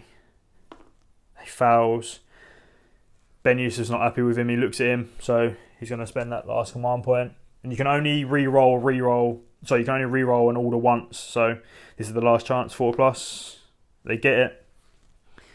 So they all going to move 4 inches forwards. And although he's used all of his command points in one go, that means that the knights are going to be automatically charged in the charge phase.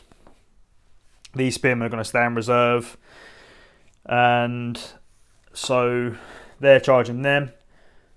These guys are going to charge them. What happens when you charge the battlefield bystanders is they're automatically considered to be killed, routed, wiped out, etc., and then they can surge again. And we'll now do all the movement for charges and then go into the combat. So we'll do the charge roll for these Berber spearmen, even though we know that they're in. And then, so obviously because it's a combined formation, the whole lot goes in. Not that the archers can actually do much at the back there, but like I said before, they do get the... they can contribute to the rank bonus if the spearmen drop down loads. So let's do the attack. So as you know, both units have throwing weapons. The Berbers have 5+ throwing weapons. So 4, 8, 12. Hitting on 5s. Hopefully the armour of the knights can keep them round. 4+. No, 5's to kill. That's 1 knight dead. And then we've got 3, 6, 9 caballeros fighting back, hitting on 4s. The spearmen do have 6+ armour, and then killing on 4s. 2 dead. There is a 6. There are 2 attached commanders in there, but you can only kill 1 at a time. So reroll 6 to see if I hit anyone. No, so that's 2 spearmen dead. And then we'll do the combat. So that's going to be 6 spearmen plus this commander. The drummers don't attack. I haven't been doing that all game, but they only influence standfast tests if these guys pass in the first round of combat, which hasn't actually been happening the whole game. So spearmen hitting on 4s goes to 5s. Cid hitting on 3s goes to 4s, but they are re-rolling. 5s for these. I need to re-roll all of them. And then armour save. No armour saves. Wow. And then 4 for the black, 3 for the white. There's 1 more dead. I think I got away with that one. So this guy actually died from throwing weapons, so I only have 8 back. And the prince actually does get to fight as well. So 6, 8 plus the prince. They didn't charge, so they're hitting on 3s, and he's hitting on 4s because they have shields. Armour saves is 6s. No saves, that's good. So 4s for the black dice, 3 for the white dice. That is 3 more dead, no 6s. So we have 5 kills for the Christian Spanish, plus 1 rank, that is 6. And then the Berbers have 1, 2, 3 ranks, which is maximum, plus 2 kills, which is 5. So actually the Spanish do win this one, which is nice. So they gain 1 momentum. They didn't charge, so they don't get the shock impact bonus. And then what happens is you do the leadership of the best. They all count, so their leadership is 8. He gives them +1, so 7. They go back to 8 with this, but again, Ben Yusuf is within 12 inches of the unit, so goes back to 7 on 2 dice. They pass that easily, so again, tidy up. That is charge phase done. We'll move on to the movement phase and shooting phase, and we'll see what happens there. Okay, on to the movement phase now, and there's not really much I want to be doing, really. I think what I'm going to do is move these black guys a bit further back so they're not within that 6-inch potential, so that they'll have to panic test if somehow these guys lose. Ben Yusuf, he's just going to move up. You don't need to go into a unit. You can only get a maximum of +2 leadership for a unit in combat, so that's why he's in there, and he gives the +1 as well. So no need to do that. I've checked the range of these archers, and they are actually in range of El Cid, and so they don't need to move. And these spearmen, I am actually going to move them 4 inches, and the reason for that is because they're quite a full-size unit still. I'm not too worried about El Cid being able to kill them in one go. Plus, I've also got an attached Cid in there the drummers, and obviously Ben Yusuf is there as well. So even if El Cid is lucky, it's well, I have to be very lucky for El Cid to actually get through them potentially, but it might be his only option.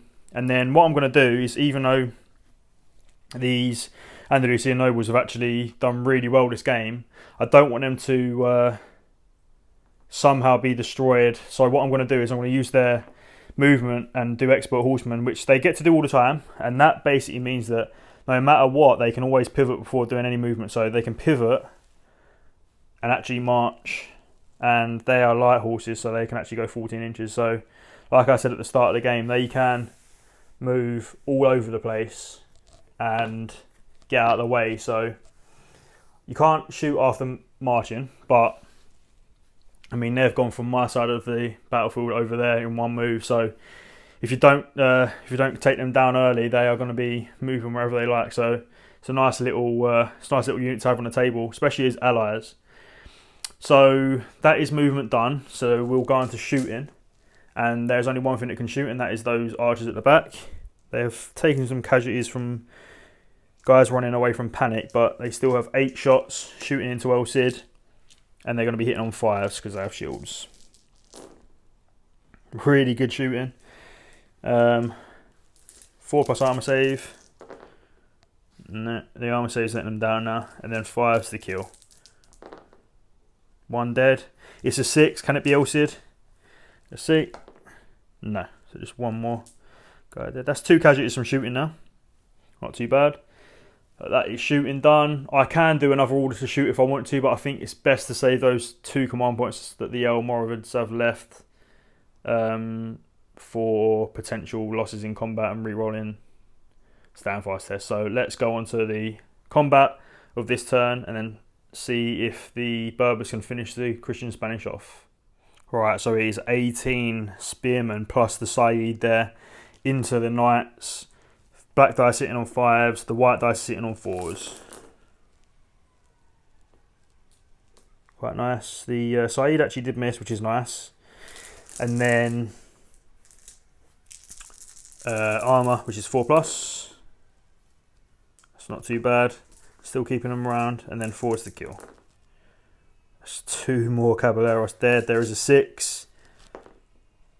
Nope, so 2 more knights dead. They do get to fight, remember. It is combat. So it's going to be 7 plus the prince back. 3s for them, 4s for him. Really nice. 6+ armor save only. And then 4s for the black dice, 3s for him. So they're actually not doing too bad, even though they've been charged. It's the armour, obviously, that helps them out. So that is 4 dead. There is a 6 in there. That's a 6, which is nice. So what you do is you just randomly determine who it's going to be. So 1 to 3 is the drummer. 4 to 6 is going to be the Cid. 4 to 6 is the Cid, which is good. And then he has a superior armour save of 5+. So superior armour is just 1 more save, which is basically, just tries to keep them alive a bit longer, just representing the fact that they've got better equipment than the other guys do. Some attachments, like the drummers, actually don't have superior armour, and some have better armour save. So 5+, otherwise he's dead. He dies, so that's 1. So let's take him off, which is really good for the Spanish there. And then 3 more casualties. 1, 2, 3. Now, that's good for multiple reasons. 1, obviously, because he has a really good attack. And 2, it's actually dropped their leadership down by 1. So, could make a difference in the long term. So, let's work out the combat score. So, we have 1, 2. We don't have a complete rank there. But, as you can see, we've got 2 ranks of archers there. And they basically are considered to move forward to fill in that gap. So, actually, the Berbers do count as having 3 ranks. So, 3 ranks plus the 2 kills is 5. The Spanish got 1, 2, 3, 4. I know there's 2 guys on the base, but it only counts as 1. So 4 casualties, 1 rank left. So that's 5. So it's actually a draw, which is a really good result for the Spanish there. So that is turn 4 done. Let's go on to the next turn. Okay, so turn 4 of the Christians. And you might be wondering why I didn't use any command points for either of these 2 commanders. And the reason for that is I know that El Cid can't actually influence this combat, and these cavalry are getting ground down a bit too much now, so I might as well save those 2 command points for potential problems that may happen this turn with El Cid charging. So let's go on to that and see if El Cid can actually charge this turn. So he's going to declare a charge onto those spearmen. It is a bit away, but it should be easy for him to get in. So let's see. What you do is you pivot. Obviously, he goes there, and it is 11 inches away, as you can see. So as you know, cavalry get 2 dice to get in. They move 6, so they need a 5 on 2 dice to get in. Let's see if he can pass the charge. He does, barely, which is good. Doesn't matter if it's barely, he's in. So what I'll do is I'll put him into the back there, move them in, and let's roll some dice for fire weapons. It's going to be 8 Caballeros Hidalgos versus 12 fire weapons. So let's see what the Caballeros do first. Hitting on 4s. And then 6+ armor. Killing on 4s.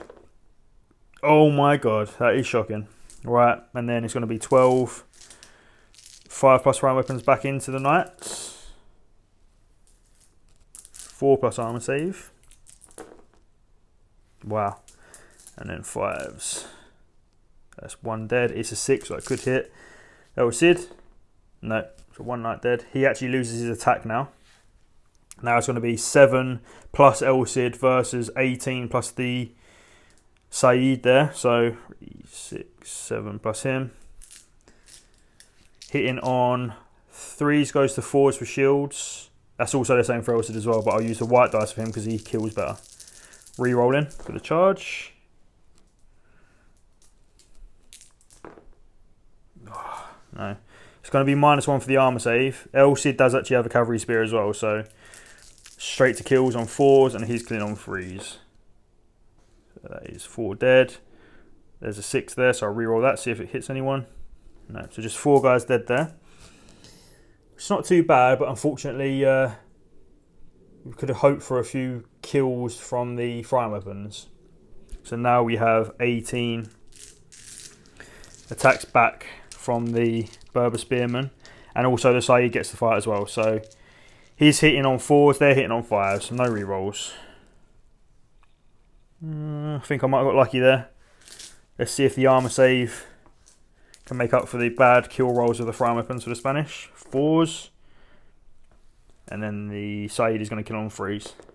So as you can see, obviously, it's always good to have a commander in there. Actually, it's a 6, so let's see if it hits El Cid. No. So the Berbers killed 2, and they don't have any ranks to remember because of the cavalry charge. So Berbers killed 2, the Christian Spanish killed 4, so they actually win, and they get 1 momentum +1 for the shock impact. So they have to do a test on 8, 7 because he's in there, 6 because he's there, but it goes back to 8. And there is a command points around, so 8 on 2 dice. They've passed that test, so momentum goes. All the casualties are gone, and then we'll go on to, well, we'll miss shooting actually, so we'll go straight into the combat phase. We'll start with this combat in the centre. 5 Caballeros Hidalgos and the Prince versus 16 spearmen and the, actually no, the Cid's dead now, so only 16 spearmen. Could be alright. So 3s to hit and 4s for the white dice. 6+ armor save.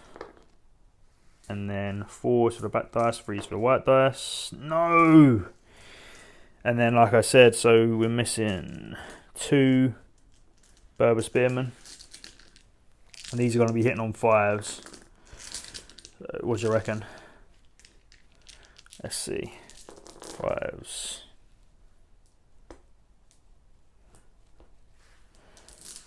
Armor save for the knights. 4+. Killing on 4s. There's 1 more guy dead. We know that they're going to lose because obviously they've got the rank advantage and the kill. So 1 momentum. Now, if I pass this test, the drummer will come into effect. So let's see. So 7, 6, -1 is 7. I pass the test. Now, the African drummer what he can do is, in the initial combat, which this is, if the opponent passes a stand fast test, you can force them to reroll 1 die. So obviously I'm going to make them reroll this 6. So they do need a 7, so it should still be easy to pass, but this can actually make a difference. So yeah, they still pass, which is nice.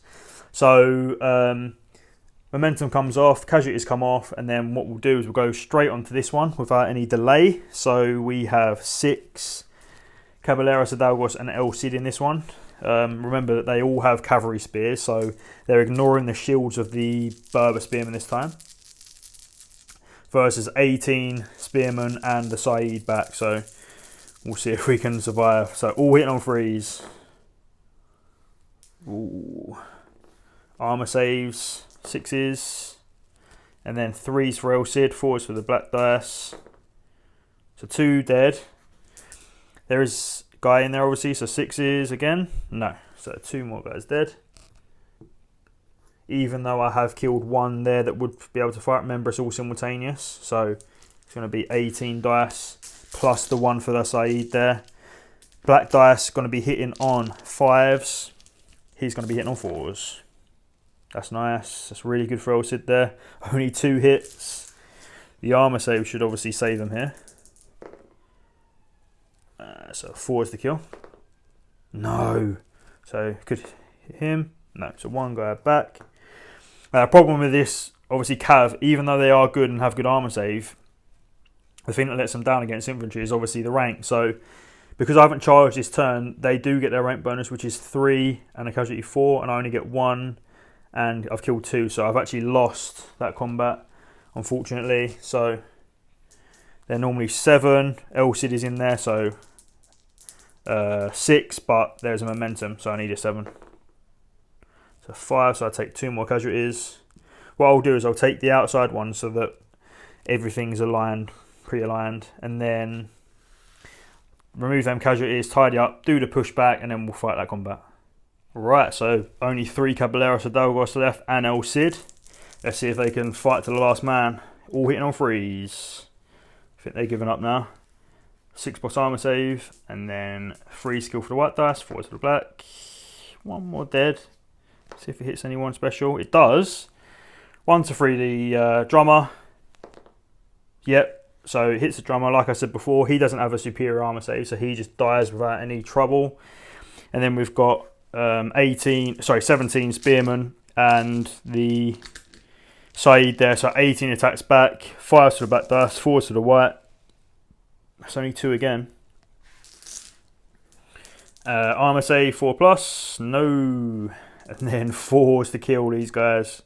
1 more dead. Again, can it hit El Cid? No. So as you know, the rank bonus is always going to outweigh the casualties there. So they get +1 to their momentum. So 7, 6 for him being in there. -2 is 8. This isn't the... actually, don't worry about that because the drummer's dead now. So 8. They pass. So what happens? All casualties removed, all momentum's removed, and then that's it, done. Right, it is turn 5 now, and I have a feeling that this is probably going to be the last turn of the game. So what we'll do is, there's no charges that need to be done. Obviously the Black Guard are protecting the guys at the back there, so we'll go straight into combat because we can't shoot into engaged combats because they don't have more than 1 rank that's unengaged, so, and that's for both units, so we'll go straight into combat. Ben Yusuf doesn't need to go into... So what? He will. So in the movement phase, he'll join this unit. And that obviously gives him an attack. So he can say that he actually contributed physically to the battle rather than standing around. So what we'll do is we'll go straight to combats. We'll do the Ben Yusuf one first because he's just trying to get some glory. So we have 6, 12, 16 attacks from the spearman plus him. So hitting on 5s, he's hitting on 4s. Now he's joined them, they're actually wanting to hit. So 5, 6, 7 hits. He didn't hit himself. And then 4 plus armor. And killing on 4s. 3 dead. There is a 6 that could hit the prince. No. So 1 knight left. And then I do get to fight with all 4 of them plus the prince. So 4 plus him. Hitting on 3s. The knight's hitting on 4s because he's not got a cavalry spear. I'm going to say the 6s. And then 3 to the whites, 4 to the black. So 2 dead in return. But that's nowhere near enough to try and win that combat. So the Berbers get 1 momentum. And then that's going to be 7, 6, goes back to 7. Remember, this is the initial combat, so the drummers can actually help here. So 7. I failed a test anyway, so they're dead. Ben Yusuf can actually gain some more reputation for actually trying to help his own guys. I will surge these guys, take off the casualties, and then we'll go on to this last combat and see if El Cid can survive through turn 5. So let's sort that out.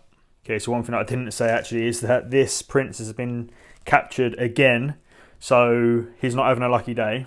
And let's see if El Cid can survive this battle. So what we have now is 12 Berber Spearmen and the Said versus 2 Caballeros Hidalgos and El Cid. So let's see how that goes. Berbers first because it's their turn. 5s and 4s. Said actually hit this time as well, and they've actually done really well compared to last turns. 4 plus armour. And then 4 is to kill. So 2 dead. So that is going to be the game done. El Cid. I could do their attacks, but there's no need to now because everything else on the battlefield is actually dead. So as you can see, El Cid, we'll say he's captured. I don't think it's good to say that he died, but he failed in his attempt to save the village, and Yusuf done really well. So what I want to do is I'll do a little roundup of the points, and we'll have a after battle discussion on things that I could have done a bit better, I reckon, and what I think of the game. So let's sort that out, and I'll come back to you. Okay, everyone. So I have had a quick roundup of the points, and it was very quick because working out the points that the Christian Spanish got this game was very easy, and working out what the Almoravids got was very easy because they wiped out the Christian Spanish. So it was a crushing victory for the Almoravids. The difference in points was almost 1,500 points. So that was amazing for them. And I do have a few things to say about the game. So obviously, I think the Spanish maybe made a few mistakes during the game. I think El Cid potentially could have saved a few of his command points to keep his guys around for a bit longer. But obviously, if you don't take those risks during the game, then you can't turn the game around, you know. I thought that early on the Andalusian nobles might have died a bit quicker than they actually did. I mean, they didn't actually die in the end, and they killed 2 units. So that was obviously a mistake on my side. And obviously the Almoravid position was really strong. Obviously they were defending essentially, so everything had to be done on the Christian Spanish side. But as you can see, obviously it's important to save command points and re-roll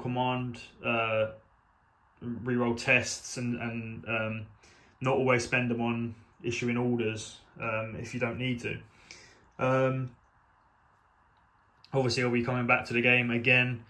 Hopefully you liked this battle report. As I said at the start of the video, if you have any questions or any ideas of what could potentially make this game or these battle reports slightly better, then please let us know, because obviously it influences us in a positive way, and also the better the videos are, then the more pleasing they are for you to watch. So if you did like that video, obviously please consider liking and subscribing, and I will see you next time.